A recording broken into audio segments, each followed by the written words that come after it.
送儿子到学校后，我被人撞倒，摔伤了腰。我打电话给老婆，让她开车送我去医院，她却满口不耐烦。一个大男人这么娇气，我忙得很，哪有时间？我挣扎着独自来医院，却看见老婆小心翼翼地搀扶着他那8块腹肌的私教，满脸心疼。我才明白，他不是忙，只是没有时间分给我。晚上，我不顾医嘱，回家强撑着给儿子做了晚餐，却刷到老婆和儿子同时发的朋友圈。金色的夕阳下，3人站在海边，手指天空。儿子配文：我的偶像，身材炸裂。老婆配文：岁月静好。我点了赞。离婚的念头又一次升腾起来，按都按不住。大家好，开始今天的分享之前，希望你能给人间烟火点个订阅，我将会分享更多优质的内容。腰伤不能睡软床，我躺在客厅的瑜伽垫上，没有开灯，门锁响了，我怕吓到老婆和儿子，挣扎着起身。显然我多虑了。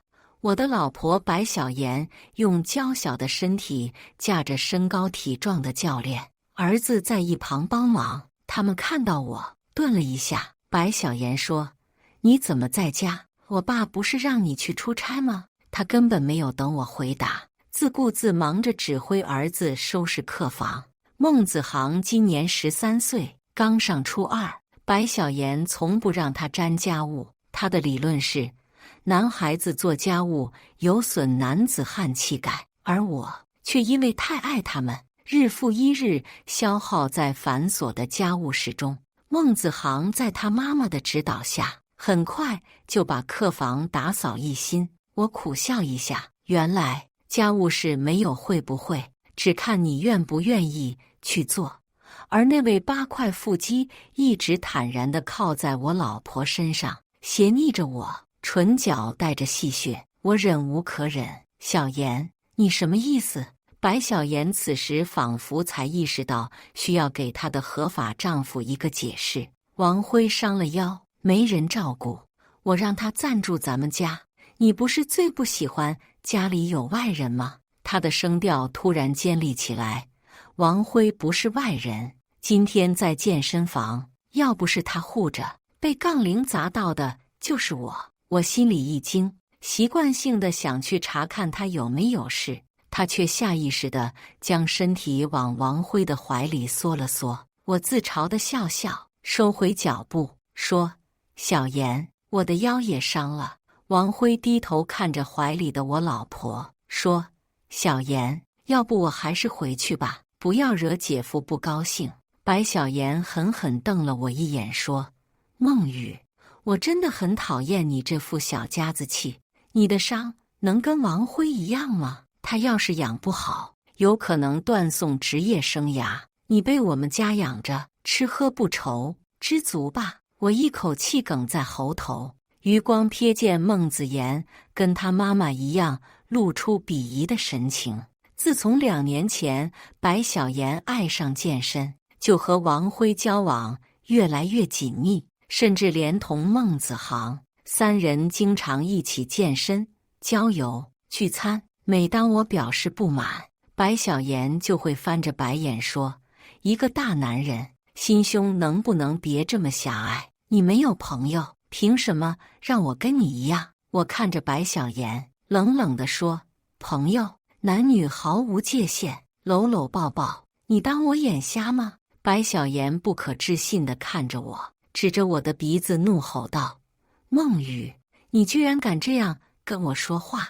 王辉见我们吵起来，讪讪地说：小妍，别为了我跟姐夫吵架，我走吧。白小妍也许是觉得丢了面子，一把握住王辉的手，怒气冲冲地说：你不许走，这个家我说了算。就在我们双方僵持不下时，电话铃响了，是岳父。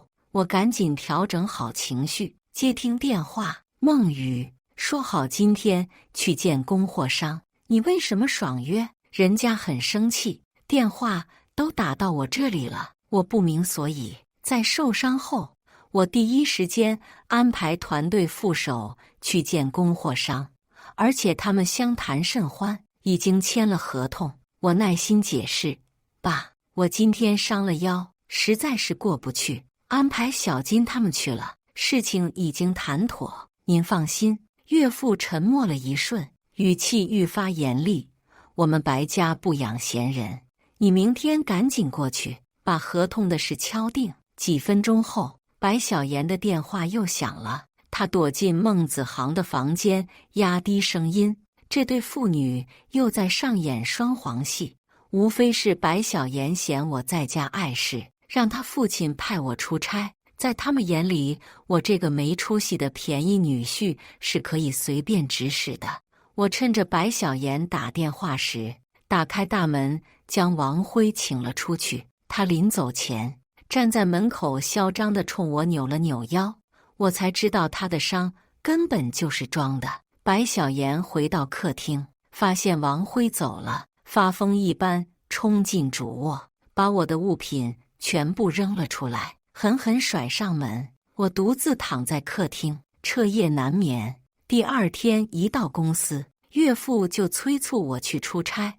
我想着冷静几天也好，等我忙完公司的事回到家，在开门的一瞬间，以为自己走错了房间。王辉光着膀子躺在白小妍专用的贵妃榻上看拳击比赛，孟子航坐在旁边，俩人呐喊加油。从不下厨的白小妍系着围裙，正在炒菜。我质问王辉：你在我家干什么？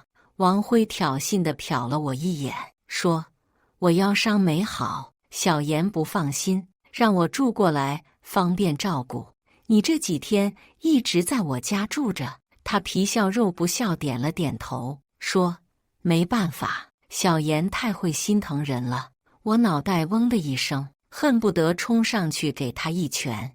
白小妍一边忙着端菜，一边拧着眉头说：怎么回来也不说一声。我顿时就炸了，扔下旅行包，愤怒地说：这是我家，回来要给谁说？我前脚刚走，你就让他住进来，到底什么意思？白小妍把手中的菜盘重重扔在桌上，对我怒目而视：你有病吧？我在家招待朋友不行吗？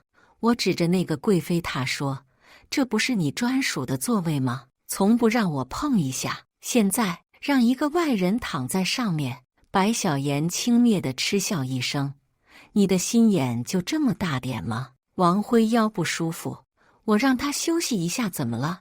我根本无法接受自己老婆对我和另一个男人态度的巨大反差，心中怒火无法发泄。一眼看见王辉递给孟子航一罐啤酒，他们如好哥们似的碰了碰杯。我冲上去，一把打掉他手中的啤酒，怒吼道：我儿子才13岁，你就给他灌酒，滚出去！白小妍一个箭步冲过来，护在他身前说：王辉是我朋友，你凭什么让他走？更没想到的是，孟子航像看仇人一般瞪着我，冲我大喊：我们本来好好的，你一回来就发火。我就是喜欢和王辉叔叔喝酒看比赛，你懂什么？我彻底被激怒了，抬手就想打孟子航。王辉一把抓住我的手腕，用力捏着，我听见骨头和皮肉摩擦的声音，钻心的疼。白小妍指着我的鼻子，咬牙切齿地说：儿子哪句话说错了？你敢动他一下试试？没本事的男人才会在家发脾气。他们三人同仇敌忾，我就像个被审判的罪人。就在大家僵持不下时，王辉茶里茶气对我说：对不起，我没想到和小妍正常的交往会让你这么不满，只要你保证不对他们动手，我现在就走。白小妍仰头看向王辉，眼神深情又崇拜，然后扭过头冷冷地对我说：王辉不可能走，要走你走。我心寒刺骨，用尽全力挣脱王辉的钳制，深吸一口气问道：白小妍，你是不是爱上他了？所以我才会被他贬损得一无是处，做什么都是错。白小妍表情一致，迅速看了一眼王辉，说：“够了，不要往我们身上泼脏水。你一回来就搞得家里鸡飞狗跳，为什么不想想自己有什么问题？”我着实佩服白小妍倒打一耙的本事，却无力再争辩下去。我看了看白小妍和孟子航这两个曾经在我生命中最重要的人，忽然觉得这样的生活真没意思。我平复了心情，对白小妍说：“离婚吧。”白小妍一脸讥笑地看着我：“孟雨，你不知道自己几斤几两吗？离了婚，你吃什么喝什么？住哪里？明天我们去找公司法务，确定财产分割。如果没有异议，当天就可以签协议了。”白小妍审视着我，忽然脸一沉：“离婚可以，我的钱你一分也别想带走。可以，儿子归我，你以后再也别想见到他。可以。”白小妍紧抿着嘴，沉默片刻，冷哼一声说：“孟雨，得了吧，你根本就离不开我们。该说的话我都说完了。”进卧室收拾了自己的私人物品，转身离去。第二天，我见了律师，白小妍一直没来，我只好拿着离婚协议回家找他。他从我手中接过离婚协议，霍地从沙发上站起来，厉声道：“孟雨，你来真的？”我语调平和：“你看看条款有没有问题？”他哗啦哗啦翻看着，随后得意洋洋地扬起下巴，说：“按照这个协议，你可就一无所有了。离了婚，我爸的公司也不可能要你。你这个年龄，只能去送外卖了吧？”我微笑着对他说：“谢谢你的关心，如果没有修改意见，就签字吧。”他目不转睛看着我，面色渐渐晦暗。突然，他把协议甩在地上，恼怒地说：“孟雨，我最后给你一次机会，如果我今天签了字，你以后就算跪着求我，我也绝对不会原谅。”直到现在，他还以为我在赌气。这么多年来，他就是仗着我对他们的宠爱，践踏我的付出。现在我终于解脱了。我捡起地上的协议，掸了掸灰，放在桌上，说：“你放心吧，我已经想得很清楚了。”白小妍怒意更盛，抓起笔，一边用力签名字，一边恶狠狠地说：“离就离，你就等着后悔吧。”我收好协议，跟白小妍约定了去民政局的时间，脚步轻快地出了小区，身后忽然传来脚步声。我回过头，是孟子航气喘吁吁追了出来：“你们真的要离婚？”我嗯了一声，我以为孟子航多少会有点不舍，宽慰的话还没出口，他却难掩惊喜：“那我妈就可以跟王辉叔叔结婚，我可以叫他爸爸吗？我精心养育13年的儿子，嫌我管教太严，从来跟我不亲，现在已经迫不及待换爸爸了。”我冲他咧嘴一笑说：“当然可以，我已经不是你爸爸了，以后我们不会见面了。”儿子的话如利刃扎透我的心，眼里顿时蒙上一团水汽。我快步转身离去，回到公司，岳父将一沓资料甩给我：“这是你这些年工作失误给公司造成的损失，看在你当过我女婿的份上，既往不咎，你把手头项目交接好，3天之内离开公司。”我翻看一下，连直播时紧急停电造成的损失也算在我头上。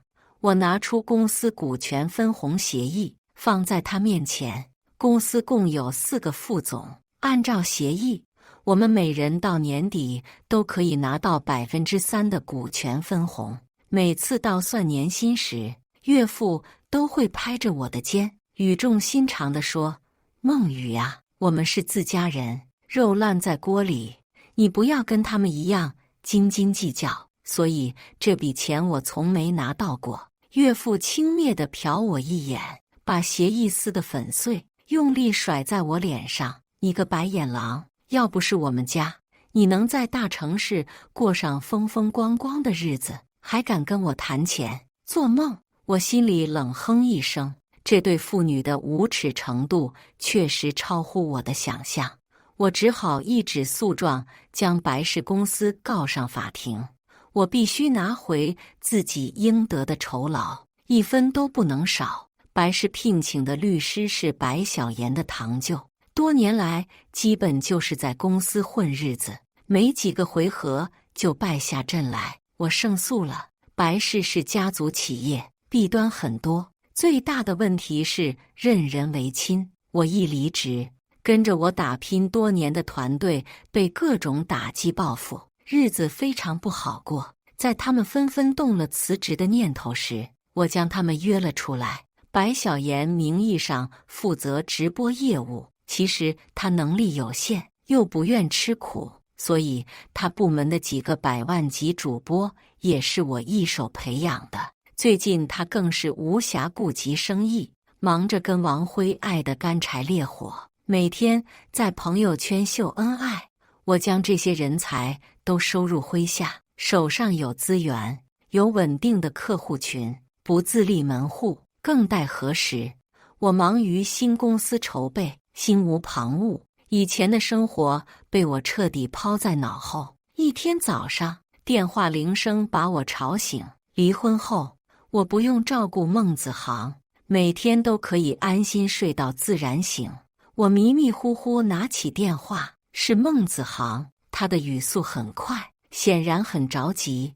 爸，我的马术服和用具在哪里？今天学校要考试，我快迟到了。孟子航上的国际学校，课程五花八门，以前所有的用具都是我按照课程表帮他准备好，提前放在车里。我叹了口气说，我没记错的话，你在主卧衣帽间墙角那个收纳箱里找找。孟子航哦了一声，挂断电话。我闭上眼睛，还想继续睡会儿。片刻，电话又响了，还是孟子航。衣帽间里根本没有收纳箱，到底在哪儿啊？我搓搓脸，坐起身说，你打开视频通话。孟子航举起手机，绕着衣帽间走了一圈。我说，去问你妈吧。他把衣帽间重新整理了，这里已经不是我熟悉的布局，大半个衣柜挂满了各式时尚男装。孟子航气喘吁吁，语调里透着委屈。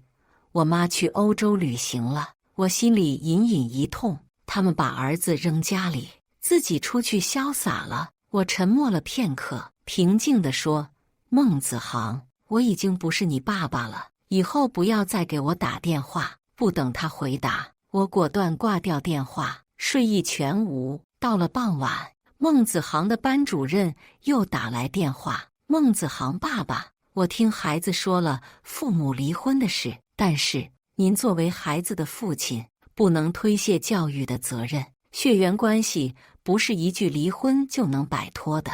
您明天能来一趟学校吗？我们面谈。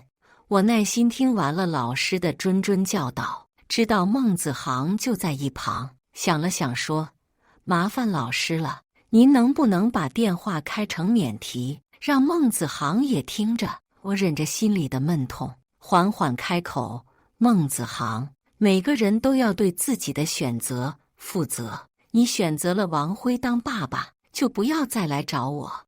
我和你妈妈的离婚协议写得非常清楚，我支付你的抚养费，没有探视权，他对你负有完全监护权。对方俩人都沉默了，我深深叹口气，挂断电话，对自己用心呵护养大的孩子说这些残忍的话，我还是会自责，会心痛。我已经不记得从什么时候起，孟子航变得跟他妈妈一样，对我颐指气使。大家都说带娃的男人最有魅力，我用亲身经历证明，单方面的无私付出终将是错付，家必须两人共同分担才能维持和谐。现在我只想为自己好好活。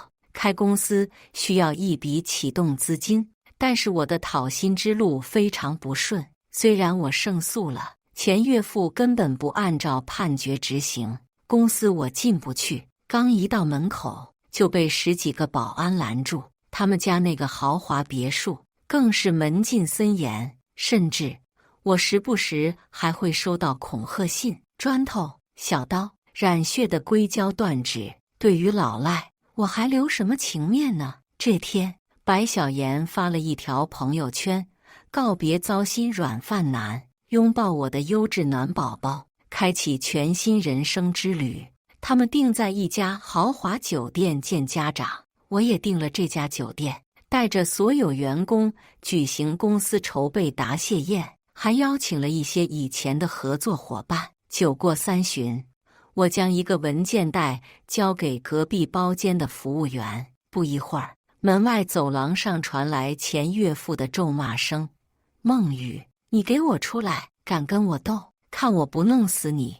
我从洗手间走出来，佯装不知情，茫然地看着他们。白小妍看见我，一下扑过来，抬手就是一耳光：“我们家就是养条狗，都比你有良心。”王辉站在旁边，一脸看好戏的表情。我捂着脸，一副老实巴交的样子，真诚地说：“我在这里招待客人，你是不是有什么误会？”白小妍把手中拿着的一叠资料重重砸在我身上，怒吼道：“吃里扒外的东西！你搜集这些证据，不就是想搞垮我们家？毛都没有！”我低下头，勾唇一笑。资料我没有装订。白小妍愤怒一掷，犹如广告传单到处乱飞。这些都是白氏公司违法经营、恶意打压同行以及行贿的罪证。被我请来的那些合作伙伴看着纸上的内容，一个个面色铁青，愤然离去。甚至还有人当场就给律师打电话，要起诉白氏。走廊上看热闹的人越聚越多，前岳父暴跳如雷，跟王辉使了个颜色。不一会儿，冲过来7、8个肌肉猛男，把我和员工们按倒在地。我公司的专业摄像师一直在现场直播，各个机位都有，他们按倒一个，另一个顶上，前赴后继。这场闹剧情节狗血，画面颇具戏剧性，很有流行短剧的风格，当晚就冲上热搜。我火了，白小妍和他爸也火了，白氏公司更是惹火上身，白氏官司缠身，前岳父天天被讨债的围追堵截。不久后，他谎称去国外治病，卷了钱跑路，留下白小妍收拾烂摊子。以前圈子里传闻，这老头把小三和私生子送出国了，我还不信，现在看来还果真如此。我早在白氏出事前就申请了法院强制执行，因此白氏公司每收回一笔货款，就从银行直接进了我的工资账户，总计有8位数。这对苟延残喘的白氏公司无异于雪上加霜。白小妍妄图用这笔款项翻身的美梦破碎了，昔日风光的白家负债累累，濒临破产。他气急败坏，冲进我的办公室，见什么砸什么。孟雨，我们白家对你不薄，你个凤凰男，要不是我，你连个屁都不如。我挑了挑眉，看着这位优雅近视的前妻说：“白小妍，我只是拿回自己15年的工钱而已，你口口声声叫我软饭男，我也不能白担了这个称呼。”他指着我的鼻子，浑身颤抖着说：“你无耻！我爸每年都把分红打到我的账户上了。”我佯装认真思索片刻，说：“哦，这么说离婚时你隐匿夫妻共同财产，如果我现在起诉，是不是还能再拿回一半呢？”白小妍面色铁青，抡起胳膊又要扇我。我狠狠抓住他的手腕，一把将他推倒在地。他吃痛，半天没爬起来，眼里蓄着泪，不可思议地看着我。我微笑着说：“现在的你对我来说就是个陌生的疯女人，自然不会手下留情。”他头发凌乱，妆花了，还断了鞋跟，被保安架着扔出了我的公司。他心有不甘，站在楼下大骂了半个小时。我没有报警，他要自毁形象，我也不拦着。果然，他泼妇骂街的视频流传颇广，那些有心帮助白氏公司的老友也纷纷作罢。他的所谓名媛圈子很快将他扫地出门。几周后，白氏名下的所有房产都被挂在网上法拍，包括我们曾经住的那一套大平层。这是我们的婚房。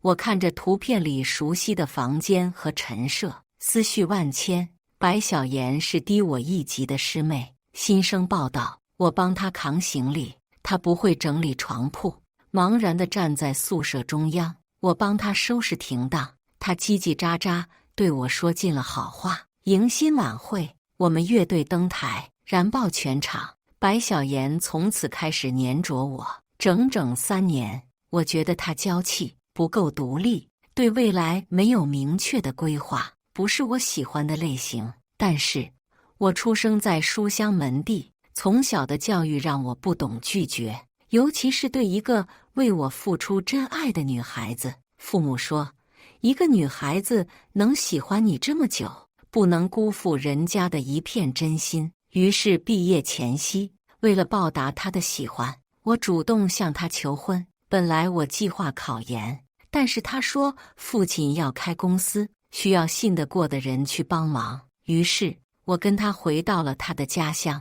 为了感谢白小妍跟我结婚生子，我一心一意帮助白家打天下，照顾家，养育儿子。渐渐的，随着白家挣得盆满钵满，我成了他们圈子眼中的凤凰男，吃软饭。虽然我心中会有不满，但总劝自己不要斤斤计较，而我的不计较只换来了对方的变本加厉。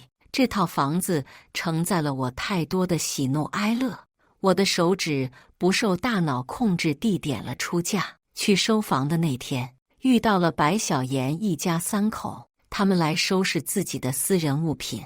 白小妍发现是我买了这房子，疯了一般扑上来，眼睛里喷着火，恨不得把我撕碎。我一个闪身，他差点从楼梯上掉下去。孟子航及时出手，才拉住了他。离他最近的王辉把脸扭向一边，装没看见。白小妍一心针对我，根本没发现王辉对他的漠视。刚刚站稳脚步，就对王辉怒吼道：“你是死人吗？给我揍他！”王辉摸了摸鼻梁，走开2步，并没有动手。他更加怒不可遏，掐着王辉的肌肉说：“打呀！老娘养你这一身膘是干嘛用的？打死了我负责。”王辉冷冷地说：“别闹了，你现在连自己都保不住。”白小妍疯了一般推搡着王辉，尖利的嘶喊。孟子航眉头紧锁，抿着嘴唇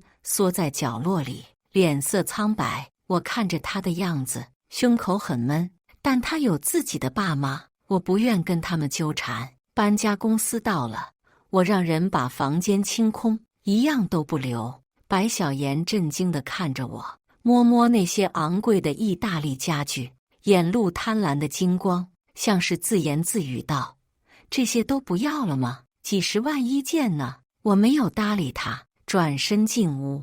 我环视了一圈空荡荡的房子，发现孟子航的一支记号笔滚落在角落，是大红色的。我在墙上写了一个巨大的拆字，浓烈的红色灼烧着我的眼睛。组建一个家，含辛茹苦，毁掉却只需一念之间。从此，这所房子只是房子，再也不是那个承载了我满满回忆的家。我锁上房门，径直上了电梯。门外那一家3口的表情五味杂陈。从今天开始，我彻底告别前半生，往后余生不纠结，不追忆。毕竟，谁不想岁月静好呢？我的事业做得风生水起，公司的年轻人朝气蓬勃，思想活跃。我放手让他们去干，公司氛围和谐温暖，没有勾心斗角、争权夺利。我也落得轻松，重新捡起了年轻时的爱好。我重新考取摩托驾照，原来那个多年不用，早已过期。入手一辆大排量的酷帅机车，我找了1对1的老师学习贝斯，学习声乐。偶尔老师会邀请我去酒吧驻演，这些都是我年少时的梦。出走半生，归来仍是少年。虽然晚了10几年，但我在一点点努力，让梦想照进现实。一天深夜，在酒吧演出结束，我背起贝斯，跨上酷炫的摩托，正要发动，听到一个久违的声音：“爸，等等我。”孟子航长高了半头，嘴唇上有黑乎乎的绒毛，声线变得浑厚低沉，他的眼眸亮晶晶，由于兴奋，满脸红光。“爸，我看到你演出了，太帅了，还有这辆车，太酷了。”我靠在车上，冲他笑了笑，他渐渐收起笑容，踌躇的欲言又止。他身上穿的校服变了，胸前印着市一中，这是一所公办重点中学。我以前就计划让他报考这里，但是遭到白小岩坚决反对。他让孟子航接受国际学校的精英教育，还斥责我是土包子，胸无大志。我看着孟子航难于启齿的模样，问他有什么事吗？他低下头，嗫嚅着说：“我后悔了，以后想跟你住。”我以为自己会心疼，但是没有。我吁了口气说：“孟子航，人生没有后悔药，这是你自己的选择。”他猛地抬起头，不服气地说：“什么狗屁选择？那时候我才13岁，什么都不懂。”我笑了一下说：“13岁不小了，我一直倾尽全力教导你，但是你似乎更喜欢妈妈的教育方式，轻松愉快，骄纵。”他沉默了几分钟，拳头攥得很紧，眼里又恢复了以前那种轻蔑的神情。我妈说：“你也嘚瑟不了几天，王辉叔叔带他去买玉石了，只要赌赢一次，他立刻就能把你的公司搞垮。”我心里咯噔一下，虽然白氏倒闭了，但是瘦死的骆驼比马大，我从不担心他们母子的生活。没想到白小岩居然愚蠢至此，参与赌石。果然没出半个月，白小岩就找到了我。他穿了一身磨损的香奈儿套装，高跟鞋也布满折痕，就算已经落魄，他一见到我，表情立刻变得趾高气扬。我心里嗤笑一声，果然是狗改不了吃那啥。他踱着步参观了我宽大的办公室，傲慢地说：“孟雨，我知道你是跟我赌气才离婚的，你心里根本放不下我和儿子。行了，现在我承认你是有点能力的，以后也不会瞧不起你。”我挑了挑眉，笑着说：“所以呢？”他居高临下看着我说：“夫妻一场，你也不用求我原谅了，我答应你随时可以复婚。”我几乎忍不住，一口咖啡差点喷出来，这是哪里来的自信？我不愿跟他过多纠缠，冷冷地说：“我从没想过复婚，你背着现任老公和前夫说这些，很不道德。今天是最后一次，以后我不会见你。”他脸色由青转白，仿佛下了很大决心。沉默许久后才说：“我现在单身了，我们之间没有障碍，为什么不能复婚？”我给助理发了条微信，让他帮我查查白小岩的情况。助理秒回：“老板，这还用查？圈子里谁不知道？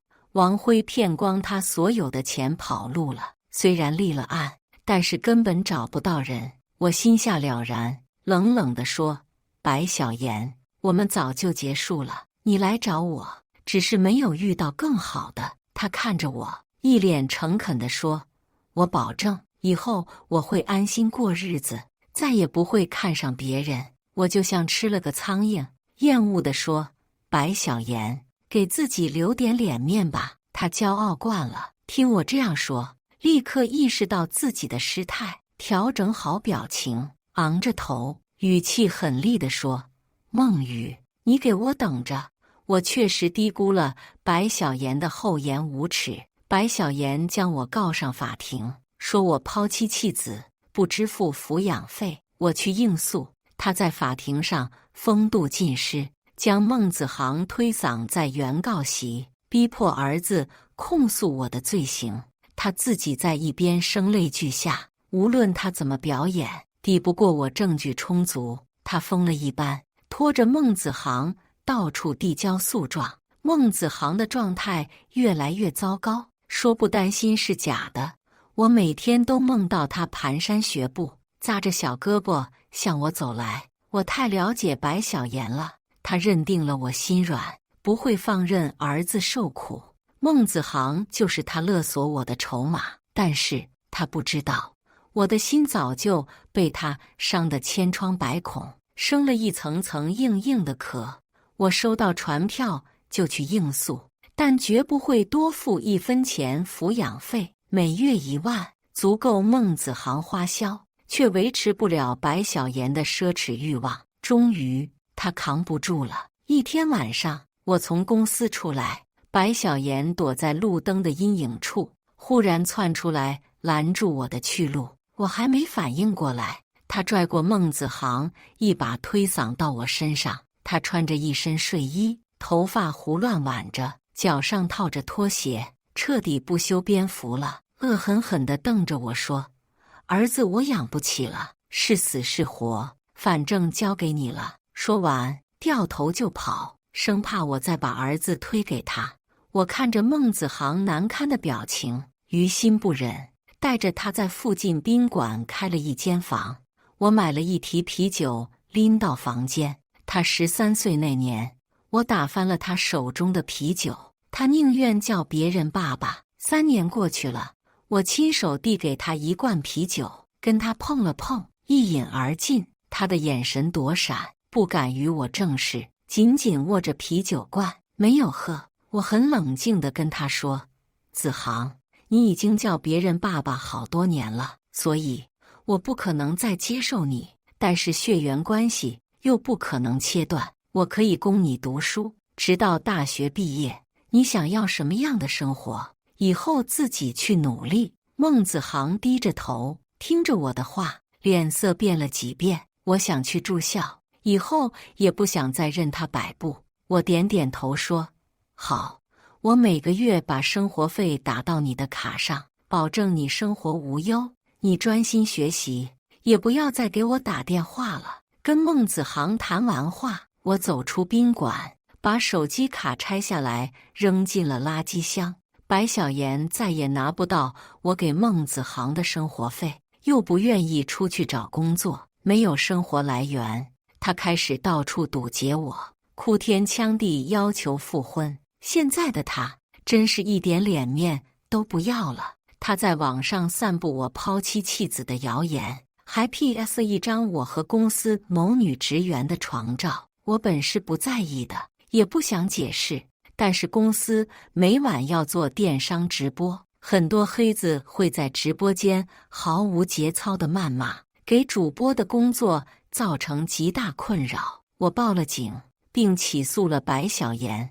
我没想把孟子航牵扯进来，他却主动到法庭为我作证，出示了我给他的转款记录。他还录了一段视频发在网上，澄清了白小妍自导自演的这场闹剧。他说：“人必须为自己的错误买单。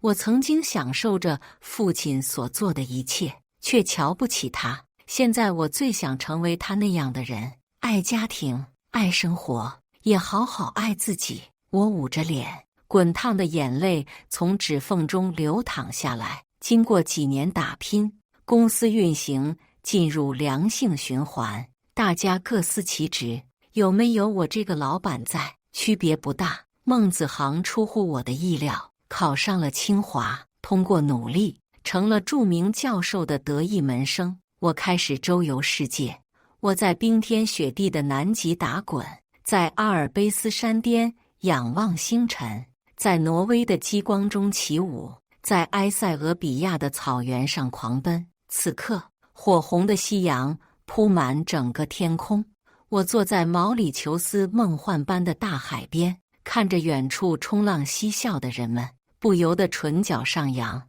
手机上有一条好友申请，是孟子航，他留言：我想以一个粉丝的身份重新认识你，可以吗？